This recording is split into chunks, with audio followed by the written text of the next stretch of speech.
And this leads me to a little research segment I did, and that I will call right now, Are Women the True Extremists? Dun, dun, dun. So let's talk about it, all right? I'm going to whip out a little graph. That little graph is a survey done on American, or actually it's a survey done by the Survey Center on American Life and by Gallup Poll and by other surveys around the world. And it compares the following. The political ideology of individuals aged 18 to 29 between men and women in various countries. And what we're going to see is that there is a wide ideological gap that is opening between men and women in several countries across the world, especially in the younger population, 18 to 29, right? So let's call them the Zoomers and late millennials, right? Young millennials and the Zoomer population. And this, honestly, from my personal experience, is pretty damn accurate. Pretty damn accurate. So don't post this on TikTok. No, I'm banned. This would get me banned from TikTok again, right? So if we look right here at the graph, it examines South Korea, the US, Germany, and the UK. And as we can see, over the years, from, it ranges from like 1990, 1980, or even 2005, depending on which country.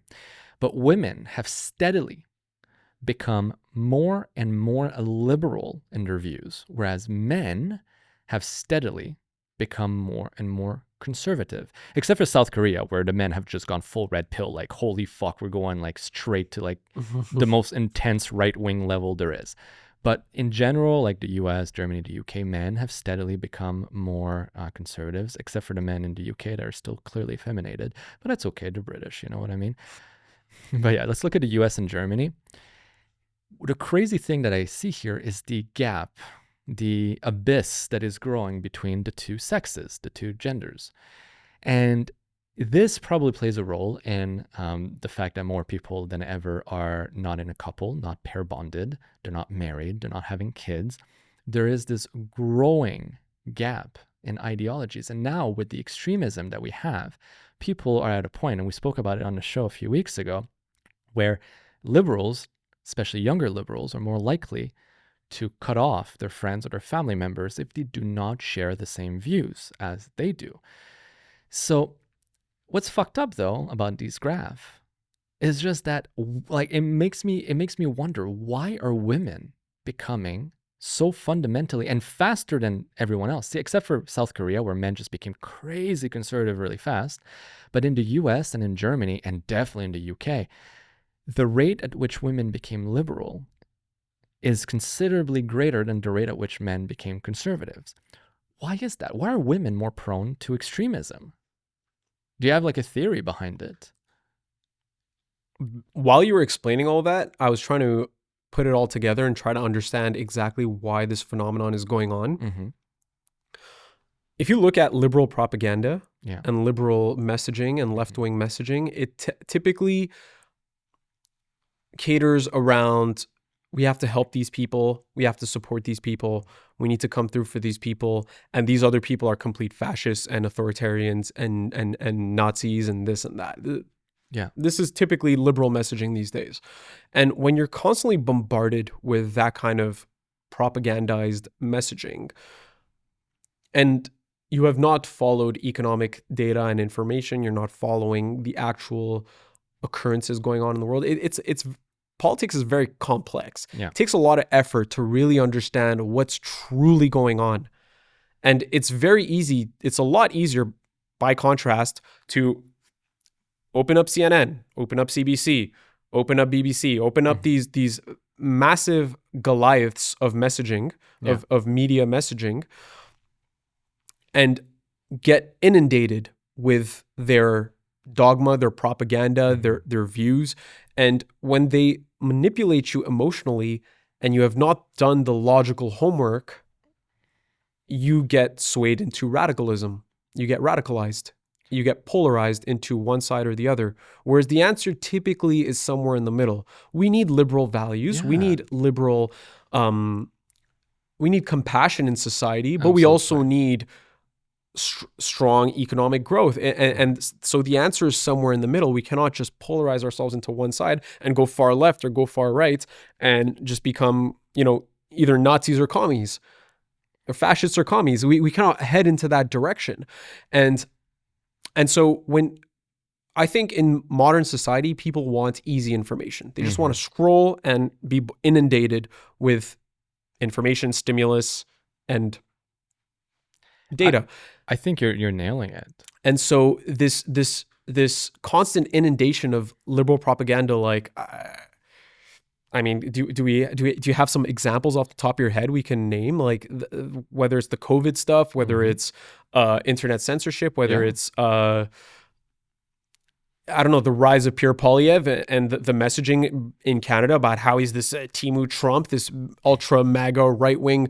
This kind of messaging is so radicalizing and polarizing, and you're inundated by billion-dollar companies and interests shoving it down your throat. And if you have not done the research, you don't know the information. You don't know that the dollar is falling apart. For you, the priorities, like, dude, I have a great video to contrast this. Are we on schedule? Yeah, we're on schedule. Okay. This is a video I saved. This is something that I even titled it as a headline, Liberal Focus. This is what they're focused on. Emotional nonsense. Take a look at this. I actually titled it, Liberals Need to Get Their Priorities Straight. Let's see that. Quick point of personal privilege. Yes. Guys, first of all, James Jackson, Sacramento, he, him. I just want to say, can we please keep the chatter to a minimum? I'm one of the people who's very, very prone to sensory overload. There's a lot of whispering and chatter going on. It's making it very difficult for me to focus. Please, can we just, I know we're all fresh and ready to go, but can we please just keep the chatter to a minimum? It's affecting my ability to focus. Thank you. Thank you, comrade. Okay, is there a speaker against name, chapter, pronouns? Point of personal privilege. Yes. Please do not use gendered language to address everyone. Okay. Very brief point of information. If you are using a microphone, talk into it directly like I am right now, and do not wave your face back and forth because people cannot hear you. That is all. Okay, awesome. Hi, James Jackson, Sacramento DSA, he, him. I have already asked people to be mindful of the chatter of their comrades who are sensitive to sensory overload, and that goes double for the heckling and the hissing. It is also triggering to my anxiety. Like, the be comradely isn't just for, like, let's keep things civil or whatever. It's so that people aren't going to get triggered and so that it doesn't affect their performance as a delegate. We have a lot of disabled comrades, and a lot of those are invisible disability.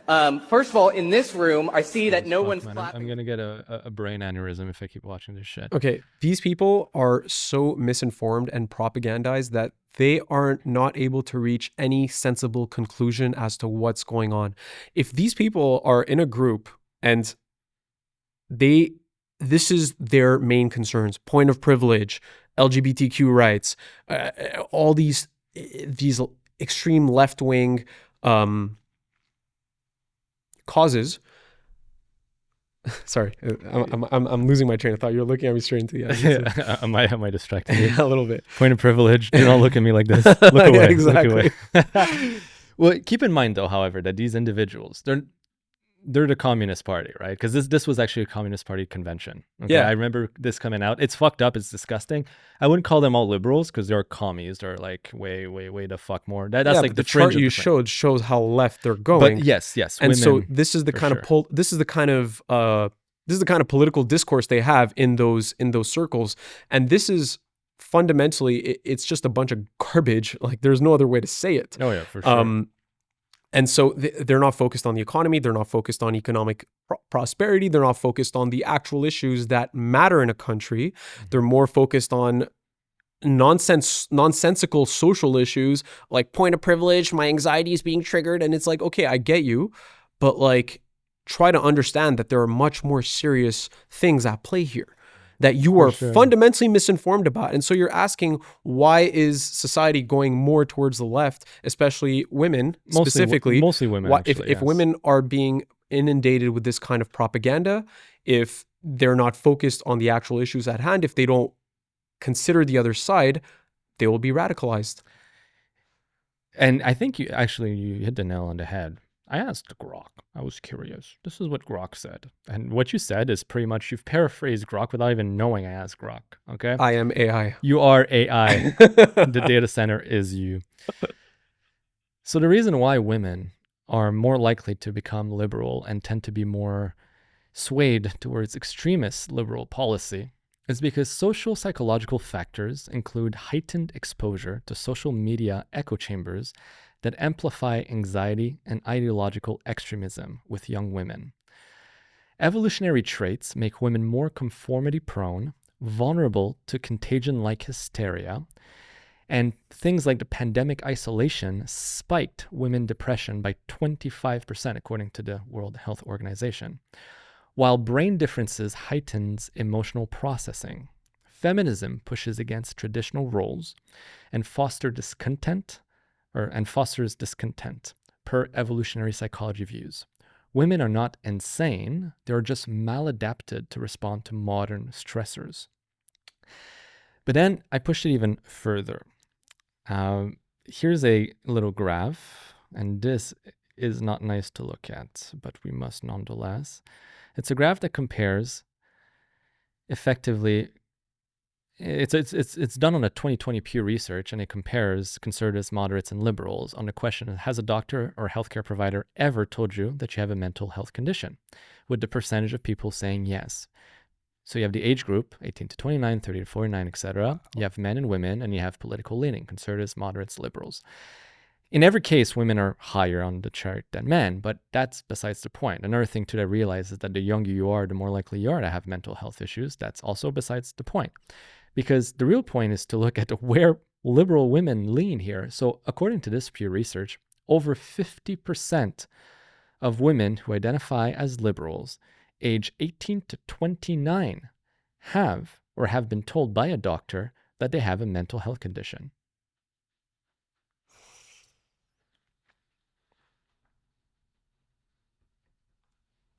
Yeah, man. That's kind of fucked up. This is who we're dealing with. Mentally, look, I could make a bunch of jokes about, we should not allow them to vote. That's not the joke, the point. That's not a joke. It's something, no, it's just, honestly, there's mental conditions. And